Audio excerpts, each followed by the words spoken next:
اپنی نبوت کا دلیل اللہ کو بناتا تو آج مسلمان ہم جیسا تھا یہاں غلطی کر گیا، ہم جیسا تھا اسی لیے یہاں غلطی کر لیا، اسی لیے اللہ نے اپنی وحدانیت کا دلیل بنایا رسول کو کہ عبد الحکیم اب اگر کوئی میرے رسول سے عیب نکالے تو سمجھنا اس بے ایمان کا میری ذات پر ایمان نہیں۔ پوری توجہ ہے، سمجھ میں آ گئی بات؟ پوری توجہ چاہ رہا۔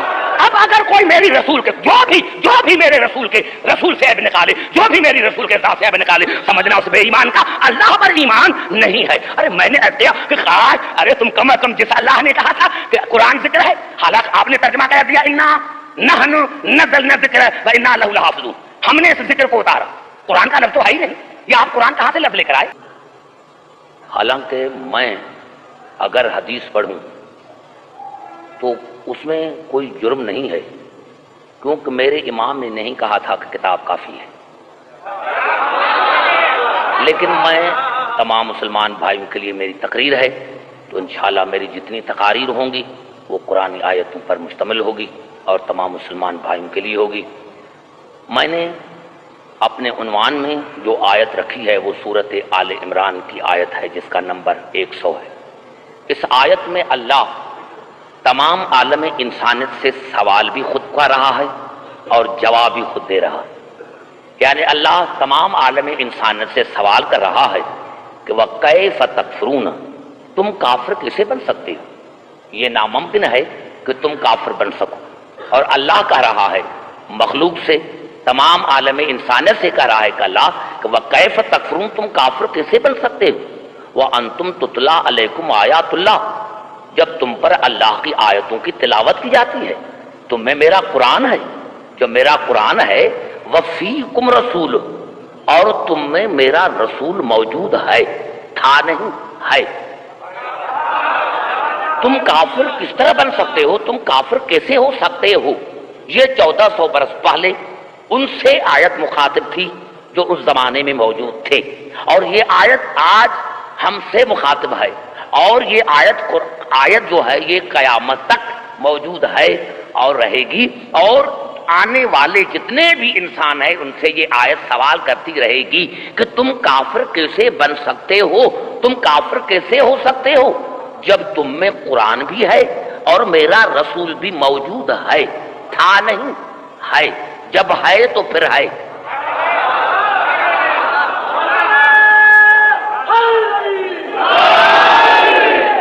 تم کافر کیسے بن سکتے ہو جب تم میں قرآن بھی ہے، تم پر اللہ کی آیتوں کی تلاوت کی جاتی ہے، اور تم میں میرا رسول موجود ہے، تم میں میرا رسول موجود ہے۔ اور وَمَن يَعْتَصِم بِاللَّهِ فَقَدْ هُدِيَ إِلَىٰ صِرَاطٍ مُسْتَقِيمٍ، اور پھر جس نے اللہ کی رسی کو مضبوطی سے پکڑ لیا، جس نے اللہ کو پکڑ لیا، فقد ہدی الی صراط مستقیم، تو یقیناً اس کو ہدایت کی گئی صراط مستقیم کی طرف۔ اب میں نے یہ ترجمہ کر لیا، آیت آپ کی خدمت میں میں نے پیش کی، اور میں سمجھتا ہوں کہ کم از کم اس آیت نے اتنا تو بتایا کہ تم کافر کیسے بن سکتے ہو جب تم میں قرآن بھی ہے اور میرا رسول بھی موجود ہے۔ پتا چلا قرآن نے اتنا تو بتا دیا کہ جس نے بھی دونوں چیزوں میں سے ایک کو چھوڑا ہے وہاں ہمیشہ کفر کا اندیشہ رہے۔ جس نے بھی اتنا تو پتا چل گیا کہ جس نے بھی دونوں میں سے ایک کو چھوڑا تو وہاں کفر کا اندیشہ بھی رہے گا اور وہاں گمراہی بھی رہے گی، دونوں میں سے پتا چلا۔ اور آپ نے اندازہ لگایا کہ کتنی مطابقت ہے قرآن میں اور رسول میں، قرآن میں اور رسول میں کتنی مطابقت ہے کہ اللہ نے جو سوال پوچھا تھا، یعنی ہدایت وہاں ہوگی جہاں قرآن ہوگا رسول ہوگا، صراط مستقیم پر وہی ہوگا جہاں قرآن اور رسول دونوں ہوں گے، اور کتنی مطابقت ہے۔ میں تو کہہ رہا ہوں کہ پہلے رسول کا ذکر ہوتا بعد میں قرآن کا ذکر ہوتا کہ تم کافر کیسے ہو سکتے ہو جب تم میں رسول بھی موجود ہے اور قرآن بھی موجود ہے، لیکن یہاں اللہ نے پہلے قرآن کا ذکر کیا بعد میں رسول کا ذکر کیا، پہلے قرآن کا بعد میں رسول کا، اور کتنی مطابقت ہے رسول میں اور قرآن میں کہ جب رسول نے بھی کہا تو یہی کہا کہ انی تارکن فیکم ثقلین کتاب اللہ و اطرتی اہل بیتی. یہ تارکن اس میں فاعل ہے، تارکن اس میں فاعل ہے جو دوام پر دلالت کرتا ہے کہ میں تم میں دو ثقلین چھوڑنے والا ہوں. قرآن اور میری اہل بیت جو میری اطرت ہے، میں اگر تم نے دونوں کو پکڑا اب میں آیا یہاں اور آپ نے مجھ سے پوچھا. پہلے تو تسنیہ کا صیغہ تب آتا ہے جب عزت ایک ہو، عصمت ایک ہو، جنس ایک ہو. تو یہاں جو رسول نے فرمایا کہ میں تم میں دو چیزیں چھوڑ کے جا رہا ہوں، اور وہ قرآن اللہ کی کتاب اور میری اہل بیت جو میری اطرت ہے چھوڑ کے جا رہا ہوں. اب میں آپ سے ایک سوال پوچھ رہا ہوں کہ میں جب یہاں سے حیدرآباد دکن سے جاؤں اور میں آپ کو کہوں بھائی یہ ممبر میں یہاں چھوڑ کے جا رہا ہوں، یہ لاؤڈ اسپیکر میں یہاں چھوڑ کے جا رہا ہوں، یہ امام بارگاہ جو ہے میں یہاں چھوڑ کے جا رہا ہوں، آپ سارے کہیں گے بھائی ہاشم بھائی نے تو کہا تھا کہ عبدالحکیم پڑھا لکھا ہے، یہ تو بے وقوف ہے. اب عبدالحکیم کہہ رہا ہے کہ میں لاؤڈ اسپیکر چھوڑ کے جا رہا ہوں. بھائی عبدالحکیم کی یہ ملکیت تو نہیں ہے، یہ عبدالحکیم کو تو ملکیت نہیں ہے. کیا عبدالحکیم اپنے ساتھ لے کر آیا تھا؟ کیا کہہ رہا ہے کہ میں یہ لاؤڈ اسپیکر بھی یہاں چھوڑ کے جا رہا ہوں اور میں ممبر بھی چھوڑ کے جا رہا ہوں، امام بارگاہ بھی چھوڑ کے جا رہا ہوں؟ تو کیا عبدالحکیم پاکستان سے لے کر آئے تھے کیا؟ کہیں گے یہ تو بے وقوف ہے. لیکن اگر وہی عبدالحکیم اپنی گھڑی اتار کر کسی بزرگ کو دے دے تو میں یہ چھوڑ کے جا رہا ہوں، تو آپ کہیں گے کتنا اچھا تھا. پتا چلا چھوڑی چیز وہ جاتی ہے جو کوئی اپنے ساتھ لے کر آتا.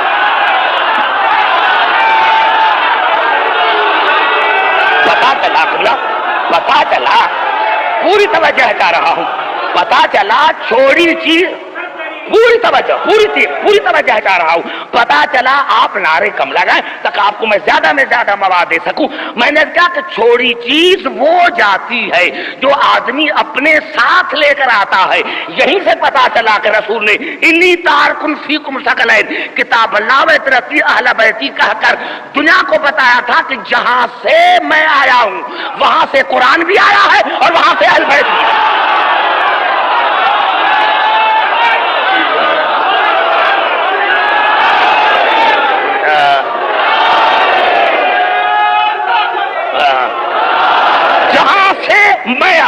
جہاں سے میں آیا ہوں وہاں سے قرآن بھی آیا ہے اور وہاں سے اہل بیت بھی آئے. جہاں سے میں آیا ہوں. اب قبلہ تمام مسلمان بھائیوں کے لیے اگر آپ جو ہے میرا ساتھ دے لیکن خاموشی میں تاکہ میں 14 آیتیں پڑھ کر ایک نتیجہ نکالنا چاہتا ہوں کہ ثقلین جب کہا کر تو کم از کم جتنے میرے مسلمان بھائی ہیں ان کو اتنا تو ماننا چاہیے کہ یہ رسول جو ہے قرآن جیسا ہے.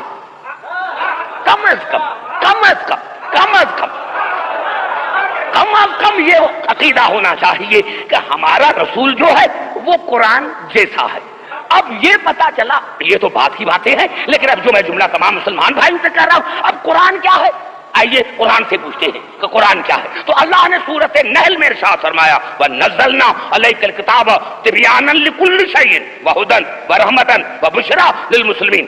یہ قرآن ہدایت ہے، یہ قرآن تبیان ہے، یہ قرآن رحمت ہے، یہ قرآن بشارت ہے.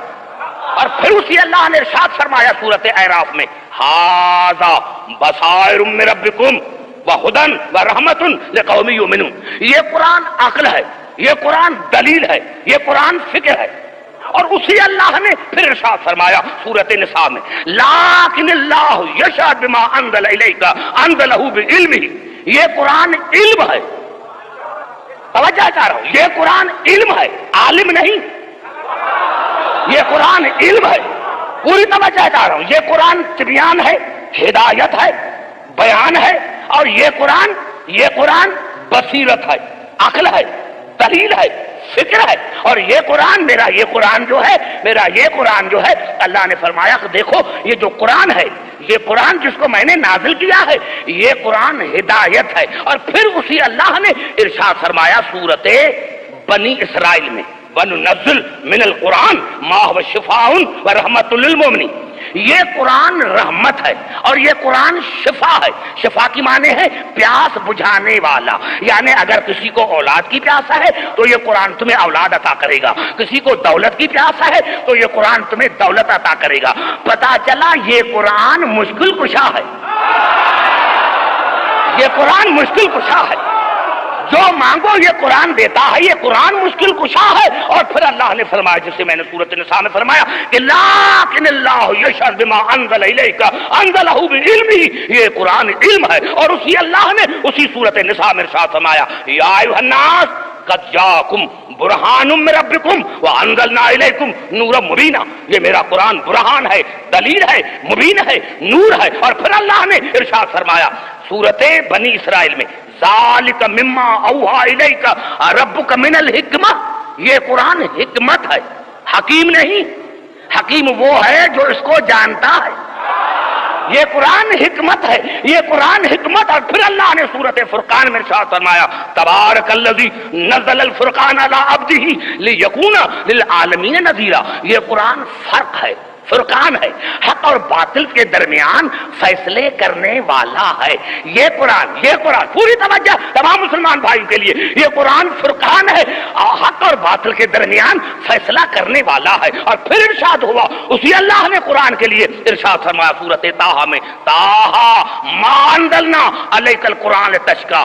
یہ قرآن طاہر ہے, یہ قرآن تذکرہ ہے, یہ قرآن تذکرہ ہے. اور پھر اللہ نے ارشاد فرمایا سورۃ الحجر میں انا نحن نزلنا الذکر وانا لہ لحافظون. یہ قرآن ذکر ہے. اور اسی سورۃ الحجر میں اللہ نے ارشاد فرمایا ولقد آتیناک سبعا من المثانی والقرآن العظیم. یہ میرا قرآن عظیم ہے. اور پھر اللہ نے سورۃ الزمر میں ارشاد فرمایا قرآنا عربیا غیر ذی عوج لعلہم یتقون. اگر تم متقی بننا چاہتے ہو تو پھر مان لو کہ یہ میرا قرآن بے عیب ہے. اس قرآن میں کوئی عیب نہیں ہے, اس قرآن میں کوئی عیب نہیں ہے. یہ میرا قرآن بے عیب ہے, یہ میرا قرآن بے عیب ہے. پھر سورۃ حامیم سجدہ میں ارشاد ہوا لا یاتیہ الباطل من بین یدیہ ولا من خلفہ تنزیل من حکیم حمید. اس میرے قرآن کے آگے پیچھے دائیں بائیں شیطان کا کوئی گزر نہیں, کیونکہ یہ میری موسوم کتاب ہے. یہ میری موسوم کتاب ہے, یہ میری موسوم کتاب ہے. اب میں تمام مسلمان بھائیوں سے ایک سوال پوچھنا چاہتا ہوں کہ یہ قرآن جو ہے یہ بشارت بھی ہے, یہ عقل بھی ہے, یہ فکر بھی ہے, یہ علم بھی ہے, یہ موسوم بھی ہے, یہ بے عیب بھی ہے.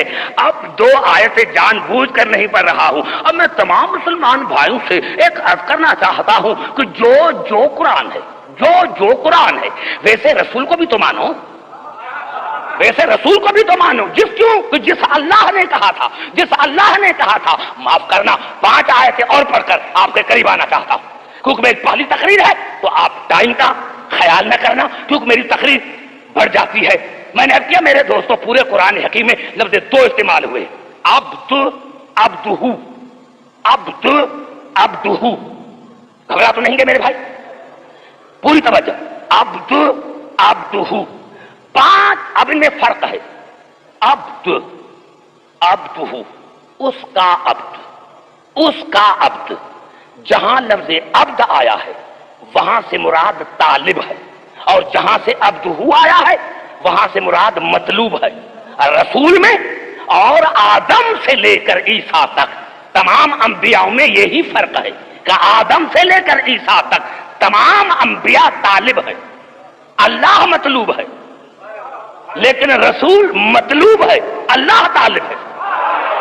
اب آئیے 5 آیتیں پڑھ کر جو میرا نتیجہ ہے وہ نکالنا چاہتا ہوں. 5 آیتیں جو پڑھنا چاہتا ہوں. سب سے پہلے اللہ نے سورۃ فرقان میں جو میں نے ابھی آیت پڑھی تبارک الذی نزل الفرقان علی عبدہ لیکون للعالمین نذیرا. بابرکت ہے وہ اللہ, بابرکت ہے وہ اللہ جس نے اپنے عبد پر نہیں, اپنے عبد پر قرآن کو نازل کیا، اور وہ عبد میرا معمولی عبد نہیں ہے، وہ عالمین کا ہادی ہے۔ اور پھر اللہ نے، اور جتنی آیتیں ہیں عبد ہی پورے قرآن حکیم میں، اللہ نے 5 مرتبہ اپنے رسول کو عبد ہی کہا۔ یہ حرف جار کی وجہ سے عبد ہی آیا پورے قرآن میں 5 مقامات پر، اور 5 سورتیں جن میں یہ آیات ہیں وہ مکی ہیں۔ اب ایک ایک لفظ پر غور کرنا کہ میں کیا کہنا چاہتا ہوں۔ پاک ہے وہ اللہ جس نے اپنے عبد پر قرآن کو نازل کیا، اور وہ اس کے عبد عالمین کا نذیر ہے۔ اور پھر اللہ نے سورت نجم میں ارشاد فرمایا، جب رسول قوسین پر پہنچے تو اللہ نے فرمایا فقان قاب قوسین او ادنا فاوحا الی عبدہ ما اوحا۔ پھر اللہ نے اپنے عبد پر جو وحی کرنی چاہی وہ وحی کی، اور پھر اللہ نے ارشاد فرمایا سورۃ الحدید میں، سورۃ الحدید مکی سورۃ، هو الذی ينزل علی عبدہ آیات بینات لیخرجکم من الظلمات الی النور۔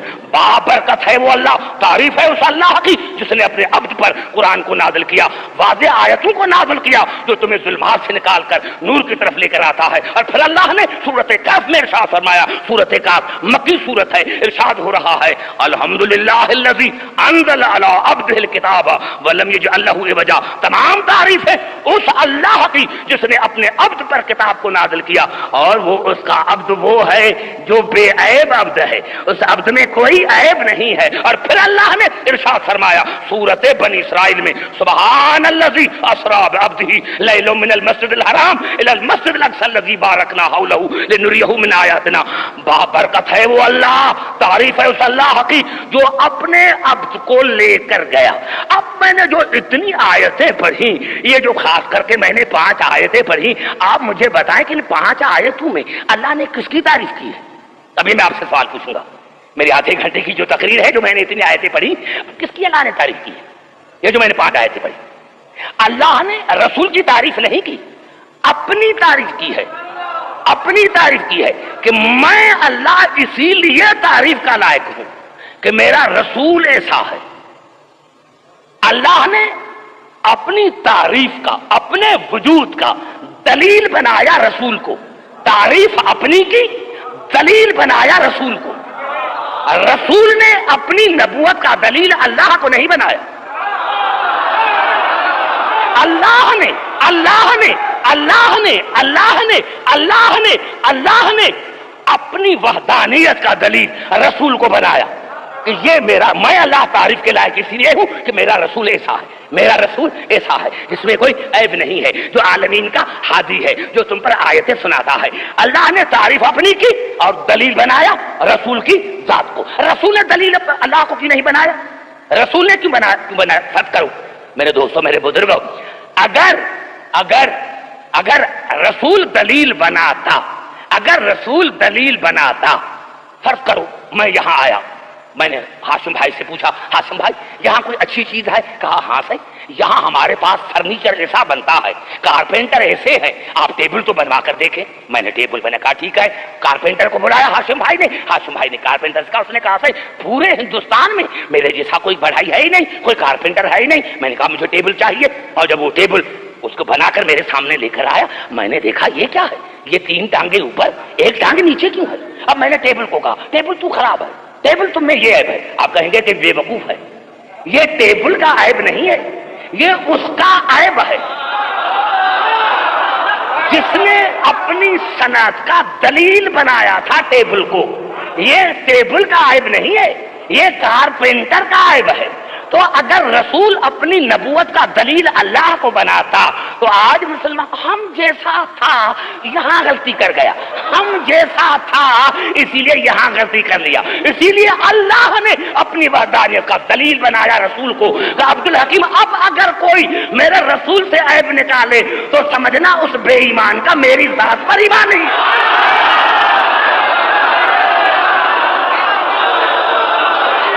پوری توجہ ہے، سمجھ میں آ گئی بات؟